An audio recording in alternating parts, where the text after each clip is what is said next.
Good afternoon, everybody. It is a fantastic Friday. We know what that Matt means. We have Mike Zuber from One Rental at a Time. Mike, thanks so much for joining us. Topic number two. Topic number one was a lot of fire. You know, the way down, how we crash. You're on mute, but the way I think. Yeah, you pushed one of my buttons. I didn't realize my hand hit the mic. Sorry. Happens to the best of us. It's all good. So thanks for covering kind of the fact that we won't blow up during a crisis and that many investors will not, even though that's to the many people's demise or their wished demise. For us, it's a negative turn for them.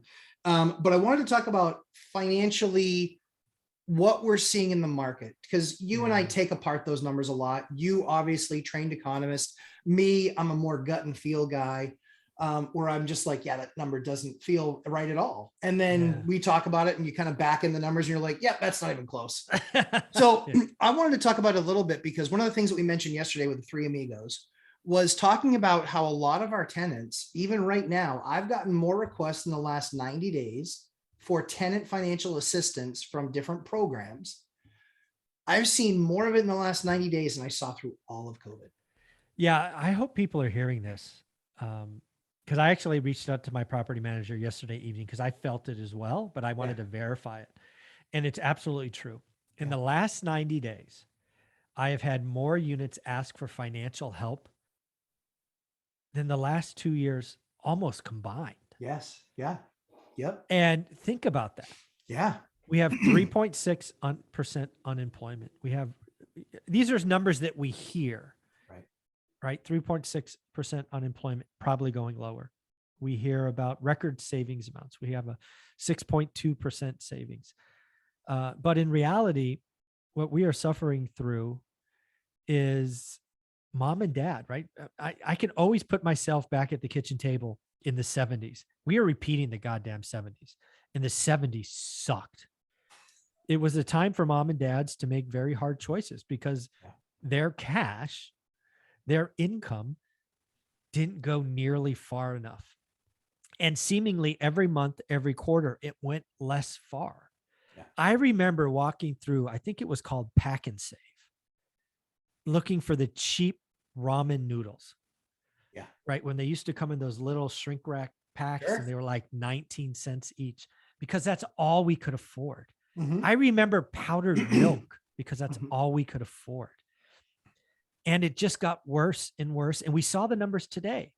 PCE, the Fed's favorite metric that means absolutely nothing to you and I because it doesn't include food and energy, 5-something%. You add food and energy, it's almost 7, which is a total BS number. Correct. Then you have CPI at 8.5, totally BS number, right? I've done the math, just correcting for one variable, and we're over 11%. Right. The consumer inflation is a tax, and it's government created, Fed created. So let's put the blame where it belongs. They did that. They rained helicopter money down, too much money chasing too few goods. It's always a monetary phenomenon. Sure. Now we, the American public, have to pay for it. Unfortunately, because it's a regressive tax versus a progressive tax. And here's the difference. A progressive tax means the rich pay more, right? The higher your income goes, the higher your tax rate. In California, my tax rate could go over 50%, where my sister, who also lives in California's tax rate is 0. That is a progressive tax. I make a little bit more than she does. A regressive tax means my sister has to continually down select and has to get roommates and has to drive less and has to get second jobs and has to do this because she has to feed her kids. Yeah. Me, it doesn't matter. Right. It just doesn't matter. It's not fair, right, or indifferent. It's just a difference between a regressive and a progressive tax. And right now, today, more and more of the population who couldn't survive a $500 emergency and was already living to paycheck, folks, it is going to get worse every month going forward for probably a couple of years. This is not good. This does not make me happy to say. And the fact that my portfolio of rentals has more people asking for help today than 2 years ago is a problem. Yeah. And the economy is not well. Yes, 25% of households make 100 grand or more. They are living large. They are going to have one last blowout summer. They're going to go to Greece. They're going to go to Asia. They're going to do some crazy stuff. And then, yes, they will retreat as well. Most of us are already struggling. And I don't think they're paying attention, man. I legitimately feel bad because I can carry that little 8-year-old boy walking around Pack and Save looking for the freaking 19-cent ramen noodle. I mean, that stuff is so salty and so bad. But if that's all you can eat, that's all you eat, right? Yeah, it's like 69% sodium daily intake off of one package. I remember. Oh, so I and then a remember. baked potato. Oh, I'm gonna have it with butter and salt or just salt today. I mean, god damn. Yeah. So one of the things that we're always here doing to help our subscribers out with, and even the passerbys that might be landlords that don't watch a ton of our content.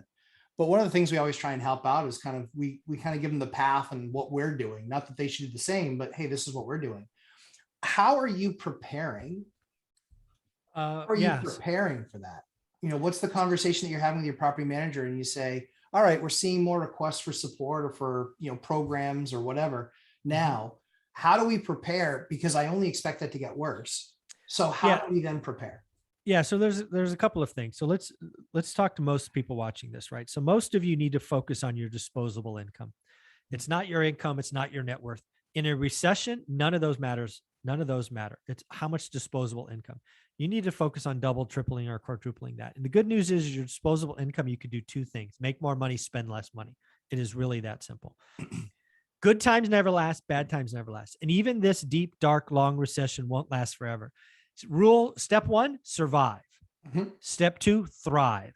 So what did I do? You and I have done it. We told everybody. We took the opportunity 6-9 months ago. Shoot, we tried to get Dion off his butt to extract dry powder because that was the time. He missed it. We didn't. So we're, months, years of dry powder, just waiting to get through this, because we will strike and the opportunity will be awesome. So rule number one is every individual needs to evaluate themselves, their household, survive, and then thrive. As far as my portfolio, I am planning 0 rent increases next year. I think there's a lot of landlords and not a new landlords that got addicted to 10, 15, 20% increases. And some of you are buying deals on future rent increases that I don't think are coming. Not for a long time. We may have, I'm actually, again, I have the luxury of doing this. I had a 5-year period where my rent went up 0. Yep. I'm planning for that again. Yes. I'm planning for that again. I think rental demand goes up. I think the Fed's got to break the economy. That's usually good for rentals. We will have worse collections. We will work with anybody who works with us. If you want to play games with me, you're going to lose. But yeah, I just remember being that kid, not really knowing what's going on, but watching my mom's face and going, something's wrong. Yeah. Something's wrong. So. Yeah, I mean, I think in a lot of cases, certainly with Dion's binder strategy, and we've tried to work with people, which is cost of everything is going up. Yep. And so we need to, if you want me to take the position of an adversarial relationship with a tenant, I'm just going to raise it to market and tough. If you can't pay, I've got plenty of other behind you. However, I like with many of our very good tenants, we want to help them. We want to be part of the solution. So recognize that we have to share in those increased costs, because I'm not going to put myself in a position where the bank won't let me do the next deal. Yeah, of course. But recognizing that I don't need to get full market the entire jump, but you're going to have to work with me for that. And this is what being a good tenant has earned you. Yeah, absolutely. I want landlords to hear this. I've been doing this 20 some odd years, thousands of tenants now. Yes. Over that time frame. 95% of tenants are awesome, hardworking families that just want to live in a good place. Realize you as a landlord, your job's to do the qualification up front. If you're not qualifying, you're taking the first warm body, your ratio is not going to be that good, right? You're going to be somewhere in the 50s. But if you are qualifying up front and taking highly selected qualified people, then you will have a ratio. Maybe it's 90%. Good quality individuals. Then there's 5 to 8, let's say it's 90%. Then there's 5 to 8% that you have to remind that they owe rent. Don't know why.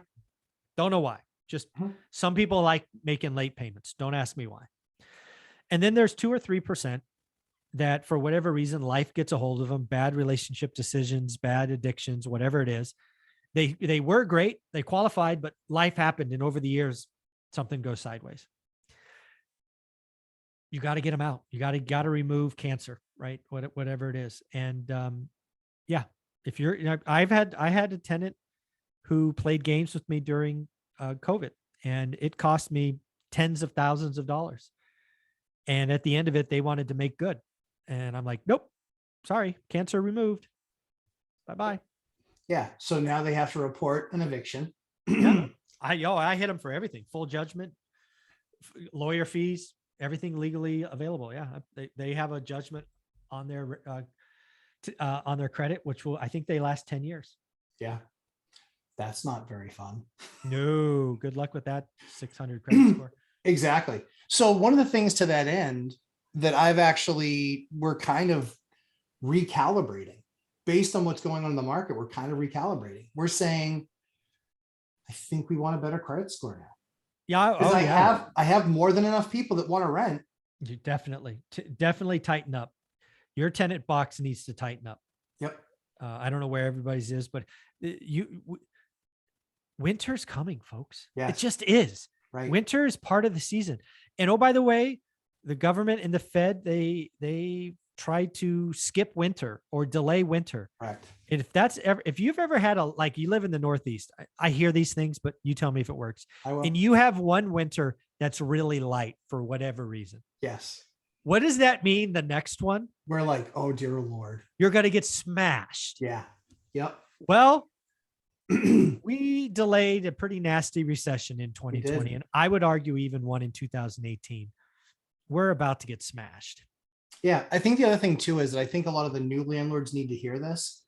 Just because it's in your lease, just because you can charge them the attorney fees, just because they owe you the money, does not mean you get it.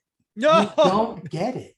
So take caution now. We're going to go through a process this summer where a lot of these tenants that we acquired we inherited when we acquired property, we're going to make them go through the process and just let them know whether or not we're going to afford them a lease. We need them to go through the process. Yeah, everybody because I don't want to be evicting people to the tune of $3,000, $4,000, $5,000, $6,000 in the wintertime when it doesn't matter what judgment I get against them. I'm not going to get paid. You're not going to get paid. I'm not going to get paid. So I might as well rip the Band-Aid off right now. And then they don't get put in a bad spot where they have to try and move in the wintertime. Yeah. I think over the years, I don't know what the numbers is. I've never asked, but I'm sure I have 100, 150 judgments. I think I get paid off like once a year because we turn them over to our collection agency. We split it 50-50, all that stuff. Mm-hmm. Yeah. I assume I get zero of that stuff, but believe me, it's part of the process. If you're mean to me, the rules are the rules, right? But I've also had people I had to evict just because life events happen, and I don't necessarily hit those. But yeah, winter is coming, folks. Prepare. I'm personally tighter credit, tighter criteria. I'm planning for zero. I won't do deals with any that require rent growth. Winter is here. Good times never last. Bad times never last. And unfortunately, it's time to pay up. True story. Well, Mike, tell everybody where they can find you, good sir. One rental at a time. And I will be going live tomorrow, 8 a.m. Pacific for 60 minutes of questions, which is always a good time. It is a good time. Usually myself, Dion from Dion Financial Talk are usually there. Steve Dow usually checks in. Yeah. A lot of people usually check in on that Saturday. It's a good time. So welcome you guys. Come hang out with that. As I always say, we try and create great content for you. Please subscribe, hit the like button. We want more people seeing this stuff and actually understanding what action to take or what actions we've taken. Maybe you decide to do it, maybe you don't, but I can tell you this is what two grizzled veterans from this market have done. And I I have 115 units. I have over 3,000 tenant years. I have 9 evictions. Oh, Jesus. 9. I'll put my numbers up against anybody's. And it's because I think I have 9. I think I have 9 this year and it's only April. I don't like to write off debt. I don't like, and so we do everything that we can to work with them. Not saying that you guys don't, but for us, that's what we do. And we really, we get very creative because we don't want them to lose their place to live and not be able to pay. So I tell everybody, please, if you know another landlord, send them this video. It will help them. It will help them prepare because it's about to get rough. Mike, thanks so much for this. We'll jump into number 3, which I'm very excited to talk about. If you guys need a burst of hope, number 3 is definitely the one to watch. Thanks, Mike. Talk to you soon.